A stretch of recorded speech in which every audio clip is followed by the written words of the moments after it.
All right, Alexander, let's do an update as to what is going on in Ukraine. Let's start things off with what is going on the ground. One road remains towards Bakhmut for the Ukraine military, and that's going to probably come within an operational encirclement. Bakhmut within, I don't know, it's coming, and it's coming pretty fast, it seems, but it's looking like Bakhmut is about to fall under an encirclement of some sorts.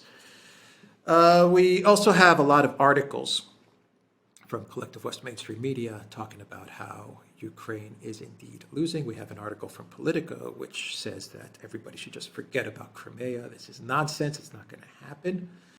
And we have many more articles talking about how Ukraine is losing in one way or another, not only from US media, but also from German media as well. So that's the narrative shift. And it is a narrative shift that is coming out of the Collective West. We should recognize that. And there was also a timeline. That's what I wanted to say before I pass it off to you. We're also starting to hear the Collective West actually put a timeline on this war, and they're pegging it down to the summer. And I think that's also a narrative shift. They're actually saying that this war will come to an end in one way or another. Who knows how it's going to come to an end, but one way or another, it's going to end with some sort of Russian victory by the summer. No one knows how it's going to look, what exact month or day, but we actually have now a type of timeline that is being defined by the Collective West media, and I'm sure they're getting their information from various sources at the Pentagon and perhaps the Department of State and who knows where else. Anyway, let's start with what's going on the ground and Absolutely. move from there. Well, absolutely. As you said, one road left that they can use to keep their troops in Bakhmut supplied. And, you know, this is now appearing in all sorts of places. I read it in the Financial Times, for example. There was a big article just the other day ago, about, you know, the situation in Bakhmut. They conceded it's only one road left. And that road is already being shelled. It's not yet been cut. In fact, there's another road also that's not yet been cut, but that road is now so heavily shelled that the Ukrainians, to all intents and purposes, can't use it. And the one road they can still just about use, that's now also being shelled. And there's two villages to the north of Bakhmut, Krasnaya Gora and Paraskovyevke, to give them their names. The Russians are attacking those. They're very close to capturing them. Once they capture those roads, that road is also closed. And the most ominous sign for me for the Ukrainians is a statement by Yevgeny Prigozhin, who is the head of the Wagner organization, which is the spearhead force that's, you know, leading the attacks in Bakhmut. It's not the only force, but it's the spearhead. Now, what Prigozhin always does is, on the eve of a place being encircled or captured, he comes out and says the place has not been encircled or captured. Wait for confirmation from me. He always says that. And then a few days later, you learn that it's either been encircled or captured. He did that recently in Solidar. He's done that in several other places. And he's just said that about Bakhmut. He said, it's not yet encircled. Wait for me. I'm going to confirm it very soon. And sure enough, you can expect that within, we're not going to guess the timeline, but it's coming. I mean, that's now absolutely clear. And it's also clear that Ukraine has not withdrawn its troops from Bakhmut. There were reports 2 days ago that they were withdrawing, but apparently they're still there. They're reinforcing, if anything. The one of Zelensky's advisors, a man called Podolyak, who said that they've paid a very high cost for defending Bakhmut, but nonetheless they're still defending Bakhmut. And this war of attrition that Ukraine has allowed the Russians to wage in Bakhmut has turned out so much to the Russians' advantage, and yet the Ukrainians continue to allow the Russians to continue to wage it. They're They've disregarded advice from the US to pull their troops back. There have been articles in Bloomberg saying they should pull back. That article in the Financial Times that I was talking about also said basically that they should pull back. They haven't done it, so it looks as if, more than likely, we're going to have a large number of Ukrainian troops encircled within the next few days. Now, lots of going on in other places. Russian offensive of some kind near Kremenaya, which is further north of Bakhmut. The Russians also closing in on another town called Seversk, which is part of the same defense line as Bakhmut. Indications that the Ukrainian troops in Seversk could soon be encircled also, and continued Russian pressure further south in a place called Vuhledar. We've discussed this at length. Vuhledar, the Russians still seem to be working towards encircling that place too. But overall, the story is of heavy fighting in Donbass, Ukraine under pressure on multiple places, and the Russians increasing that pressure all the time. But note, and it's the same point that we've made before, they haven't yet committed their main force. The hundreds of thousands of troops that they're gathering, they haven't yet committed them to the battle. All this pressure is being mounted by units of the Russian military, if you include the Wagner organization as part of the Russian military, which I do, which have been there in the battle zones for many, many months now. The main forces, these hundreds of thousands of men, 500,000 men, they haven't yet been committed. And it's spooking the Ukrainians out. Reznikov, the defense minister, is warning that there's going to be a big Russian offensive in February, on the 24th of February. I've no idea about that, the timeline that he's talking about. And as you said, growing gloom on the part of Western commentators and followers of the war. And you mentioned various articles. For me, the most interesting one of all is one that has come out from The Guardian. Now, The Guardian, the British newspaper, perhaps the single most enthusiastic supporter of Ukraine throughout the war, and it admits that the war is going badly for Ukraine. It talks about, it's the first one to sort of admit that Ukraine is now reduced to rounding up people on the streets to fill up the numbers of its troops. It's talked about concern about the level of suicide amongst Ukrainian soldiers as a result of battlefield stress.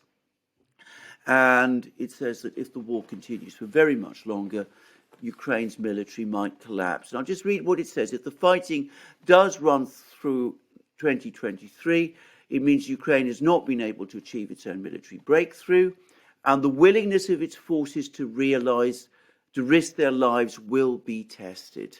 And Russia's latest frontline muscle flexing shows the invaders may be in a better position in the early spring than the Ukrainian defenders, waiting loyally for their tanks to arrive. So it seems to be preparing the Guardian readership for a Ukrainian collapse. And I looked at the Guardian this morning. That article I've just mentioned was published yesterday. Ukrainian coverage has virtually vanished from the Guardian today. I mean, it's really quite striking to see the sudden change of mood. And it's, of course, there all across the media as well. And I think the other thing is tanks. Everybody now seems to accept these tanks are not going to be making a difference. Lots of talk about fighter jets. The British government has poured cold water over this idea. It said that it takes 35 months to train a pilot to operate an F-16. Ukraine doesn't have 35 months. Right. Tanks without air support. And supposedly the narrative was that Ukraine had 1,000 Soviet tanks. Well, where are those Soviet tanks? Where are those Soviet tanks? So And then indeed, there was the narrative that and then there was the narrative that Ukraine's going to march on towards Crimea. We were hearing that just from Ben Hodges, this military expert, commander or general of NATO in Europe, who was just saying 2 weeks ago that the plan is Melitopol, and then from Melitopol, you strike out towards Crimea. That narrative has been blown apart as well.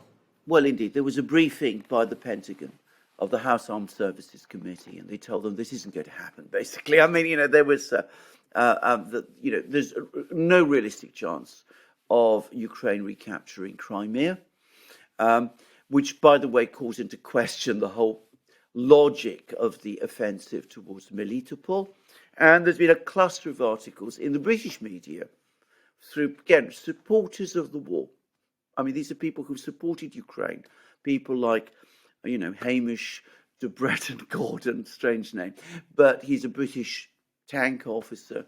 He was enthusiastic for supplying Ukraine with tanks, but he now says, if they're going to go on the offensive, they can't just do it with tanks, certainly not the numbers of tanks that Britain and that the West is supplying. They need air cover as well. And another article in the Telegraph by another journalist there, a man called Con Coughlin, you can't operate tanks without air cover. I've seen other people make exactly that point. The fact is, Ukraine can't operate F-16s. It's simply not practical. The British government has said as much. And for the moment, there is no desire on the part of Western governments to commit their own air forces to this battle, taking on the Russian air defense system, the most effective in the world, losing fighter planes. It would be a terrible call, and the escalatory risks are just off the scale in doing that. So this whole story of getting the tanks to Ukraine seems to have brought everybody to the brink, and now they're taking a step back and thinking about what it means, and they've decided it really wasn't a good idea at all in the first place. And you can see people starting to pull back, and this mood of pessimism now starting to take hold. On the subject of tanks, by the way, the German government has just announced that they're going to send Leopard 1 tanks to Ukraine. There's no ammunition for them. These were tanks developed in the 1950s, brought into service with Germany in the 1960s.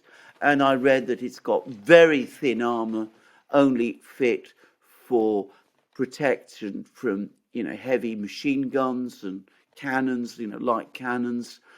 It's simply not, these tanks would burn incredibly fast if they were ever deployed in Ukrainian battlefields.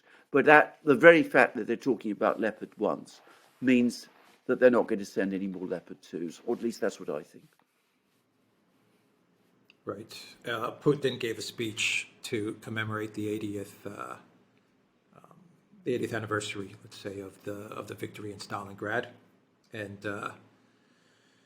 he talked about the Leopards, and he actually gave a warning to the collective West with regards to the Leopards. I mean, he expressed his disgust, for lack of a better word, at the fact that you're going to have Leopard tanks from Germany fighting the Russians. He said that, who would have ever imagined this? But he also sent a warning, and he said that, we are going to reply to this escalation.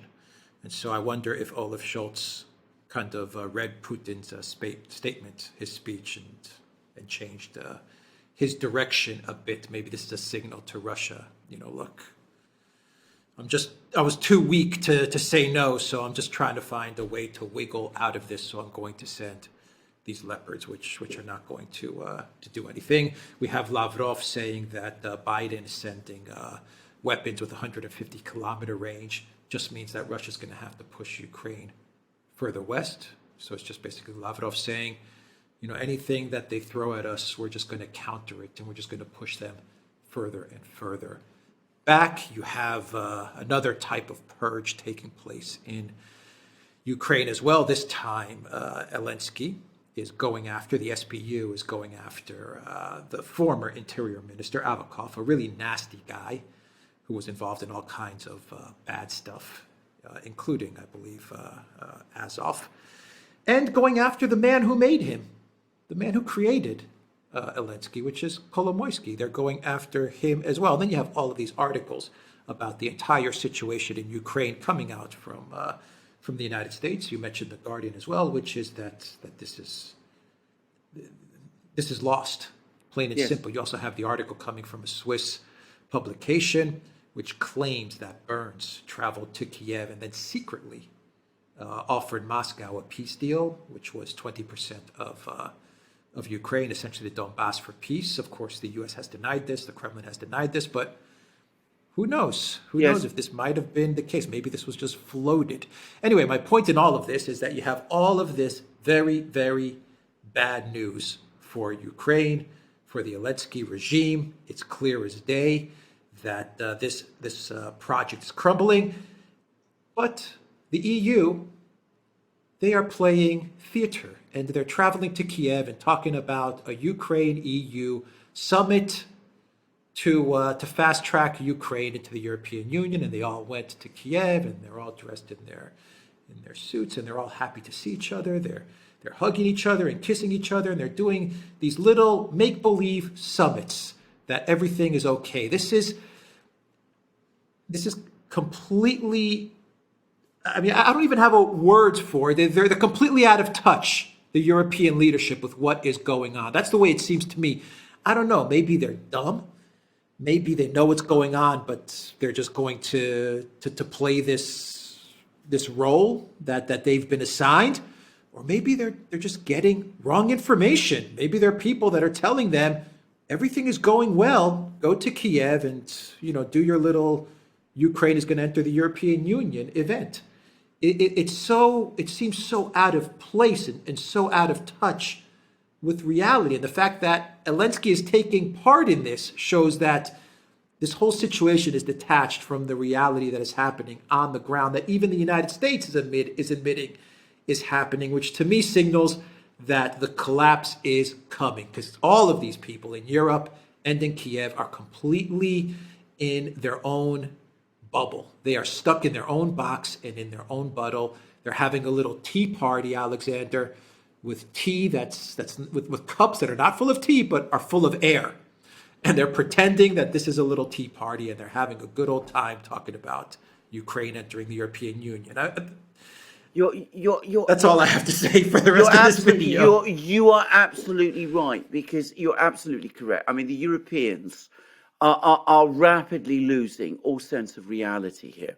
And by the way, there's a stark difference, which we'll come to in a moment, between the Europeans, who are losing all sense of reality, and the Americans, who are perhaps starting to grasp, or at least some Americans, some important Americans, who are starting to grasp the reality of the situation. But, let's go to the Europeans first. They all go off to Kiev. They're going to have this meeting.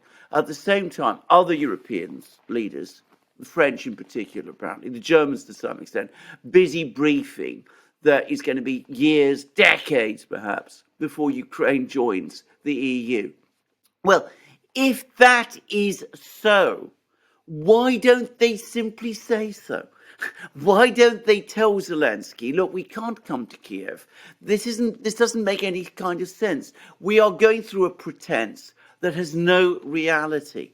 And one gets the sense that they're all part now of a kind of circus act that they just don't have the courage to get out of, because it is a circus act. It's a pretend thing. Ukraine is failing. It is collapsing. Its military is buckling. You saw what I read in The Guardian about the fact that The Guardian is admitting now that people have been rounded up on the streets to fill up the numbers, and that we all see the videos. We all see the videos. But the Guardian is now talking everywhere. about. The Guardian is now talking about it. They're talking about the fact that the army is becoming exhausted and it's got a suicide problem. So all of this, and at the same time, they all go along to Kiev, go through this ridiculous circus of pretense that Ukraine is going to join the European Union, even as the place is collapsing. Burns, the CIA director, and said that half the time that he was in Kiev, he was actually talking to people in Kiev while in bomb shelters. I mean, that's the real reality. And, all these people that are trundling off to Kiev, having these meetings, meeting with Zelensky, pretending that Ukraine is joining the European family, as they call it, even as everything falls apart. I mean, it is so weird. It is so bizarre that, again, it shows you how completely out of touch with reality they've become. And I don't think they have a way of escaping it, because when you live in this kind of imaginary construct that you've constructed, even if deep down you know that it's all nonsense, you find yourself trapped within it. Because, of course, if you try to escape the bubble, then, you're exposed. So that's why they go along with the pretense. But in the US, where people, real politics, real discussion takes place. You talked about this timeline. You talked about the summer. We have the chair of the House Armed Services Committee, Mike Rogers. He's just heard this briefing from the Pentagon that Ukraine isn't going to retake Crimea. He's read the Rand Corporation report that a prolonged war isn't in US interests because the US is depleting its stocks, its weapon stocks. It's in a position where it's becoming more vulnerable, not less, to confrontations with China in the future. And of course, there's also the escalatory risks. So Mike Rogers comes out. He says this must end this summer. He says that Russia is never going to quit and give up Crimea. He says that Zelensky needs to decide what victory really would be. And he says that the objective now must be to get Putin and Zelensky sitting down at the negotiation and talking to each other. But of course, when Rogers talks about that, he knows perfectly well that given that Putin holds all the cards, what he's actually talking about is Ukraine sitting down and talking to the Russians and talking in a way that would basically surrender. Exactly. I mean, that's the only kind of outcome that we can see. And going back to that report in that Swiss newspaper, I don't believe it really described what Burns was up to back in December. I mean, I don't believe that was the case. I think if Burns had really made those kind of proposals then, we would certainly have heard about it by now. But I think it's afloat. I think somebody is setting up a trial balloon, finding out, signaling to the Ukrainians, this is what the United States is thinking. And I think this is what this is all about. Give up Donbass, give up the land bridge to Crimea, accept that you're going to lose all of this territory, save what you can save. And I think that's what this is really all about now. And I think this is what the US is now trying to achieve. Far too late in the day. Why would the Russians concede these things when they're probably scenting victory? But who knows? Yeah, that's exactly what I took away from the Burns thing. That he's floating something. You could see it in the denial, because I read the denials from it was published by Newsweek. They had a CIA spokesman, and he didn't deny the land for peace proposal. He just said it was not accurate. And to me, that means that there probably wasn't a real document, a thought out proposal. It was just kind of like, what do you guys think if we proposed X, Y, and Z? They're looking for a way out, and they're looking for a way out that saves them some face. At least the Americans. The Europeans, I have to admit, the Europeans seem like they're in make-believe land. They're in make-believe land at this moment in time. Yes. I completely agree with. I mean, we've discussed this many times. The contrast. Whatever you think about the US, it's a nation. It's a real country. It's still got a real politics. It's got the real ability there to make people to make decisions. You may not like the people there, you may not like the policies, you might find the political system utterly dysfunctional and completely corrupt, but it is still just a real political system. What you have in Europe is a virtual construct of a political system. It's incapable of making decisions. It lives in a fantasy world of its own creation, and it can't escape it. And the political leaders who, they're not even real leaders, they're not even real politicians anymore. The people who operate the system or who appear to within Europe are trapped inside it. They can't escape it. They live in a bubble. If the bubble bursts, they've gone. So that's why they pretend to go to Kiev. Well, they go to Kiev. They pretend to hold all of these discussions with Zelensky. It's all that they know how to do. They can't come up with any real solutions. They can't come up with any real ideas because, of course, if they do, they admit to the fact that as politicians, they don't really exist. Close out the video. Your thoughts on the SBU going after the former Interior Minister Avakov and Kolomoisky. What do you think is going on there? I think it's all clearly all part of the same purge, and I'm going to say it straightforwardly. I think that the party that is pushing this purge is the United States. I think this is what Burns' visit to Kiev was really about. I think they're isolating Zelensky. They're moving. They're eliminating people who could be a possible danger to U.S. control of things in Kiev. And, Avakov is an absolutely scary individual. He was in charge of the Interior Ministry for years and years and years. He built up all of these appalling organizations, Azov, IDA. They were all very much sponsored by him. He's got lots of connections and links in, right across this world of sort of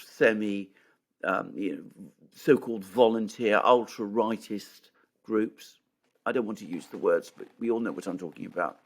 And them coming after him, the way that people are now coming after him, just after the elimination of the Interior Minister himself, in what I think more and more people are coming around to thinking was an assassination attempt, was an assassination rather than an accident, suggests that the ground is now being cleared in Kiev, perhaps ultimately to either get Zelensky himself out of the way and put somebody else in his place. Anyway, one way or the other, to open up some kind of political space in Kiev so that you can try and find some way to extricate the United States from the hole the Biden administration and the neocons have put it in.